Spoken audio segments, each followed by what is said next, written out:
بسم الله الرحمن الرحيم. الحاقة ما الحاقة وما أدراك ما الحاقة كذبت ثمود وعاد بالقارعة فأما ثمود فأهلكوا بالطاغية وأما عاد فأهلكوا بريح صرصر عاتية سخرها عليهم 7 ليال و8 أيام حسوما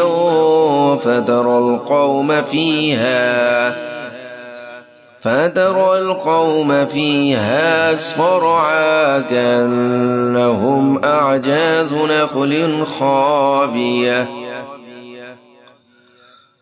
فهل ترى لهم من باقية وجاء فرعون ومن قبله والمؤتفكات بالخاطئة فعصوا رسول ربهم فأخذهم أخذة رابية إنا لما طغى الماء حملناكم في الجارية لنجعلها لكم تذكرة وتعيها أذن واعية فإذا نفخ في الصور نفخة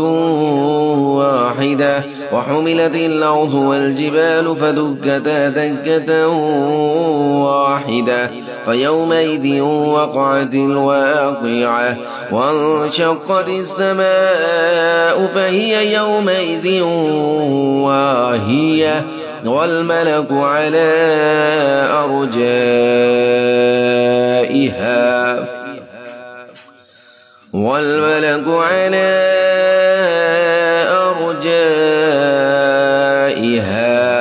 ويحمل عرش ربك فوقهم يومئذ 8 يومئذ تعرضون لا تخفى منكم خافية فأما من أوتي كتابه بيمينه فيقول هاؤم اقرءوا كتابيه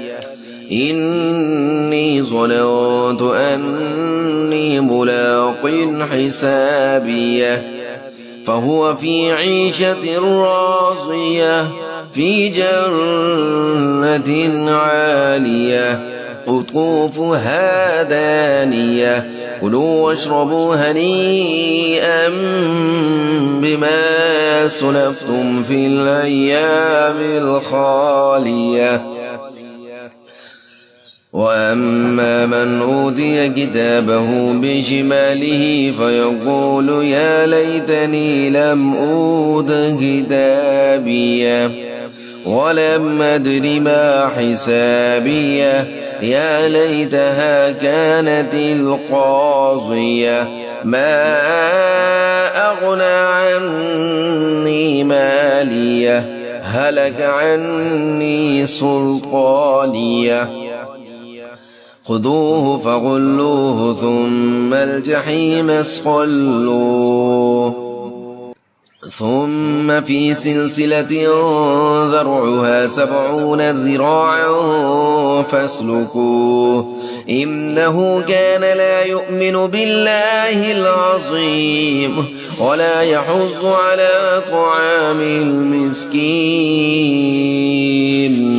وليس له اليوم هاهنا حميم ولا طعام إلا من غسلين لا يأكله إلا الخاطئون فلا أقسم بما تبصرون وما لا تبصرون إنه لقول رسول كريم وما هو بقول شاعر قليلا ما تؤمنون ولا بقول كاهن قليلا ما تذكرون تنزيل من رب العالمين ولو تقول علينا بعض الأقاويل لأخذنا منه باليمين ثم لقطعنا منه الوتين فما منكم من أحد عنه حاجزين وإنه لتذكرة للمتقين وإنا لنعلم أن منكم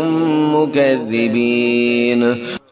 وإنه لحسرة على الكافرين وإنه لحق اليقين فسبح باسم ربك العظيم.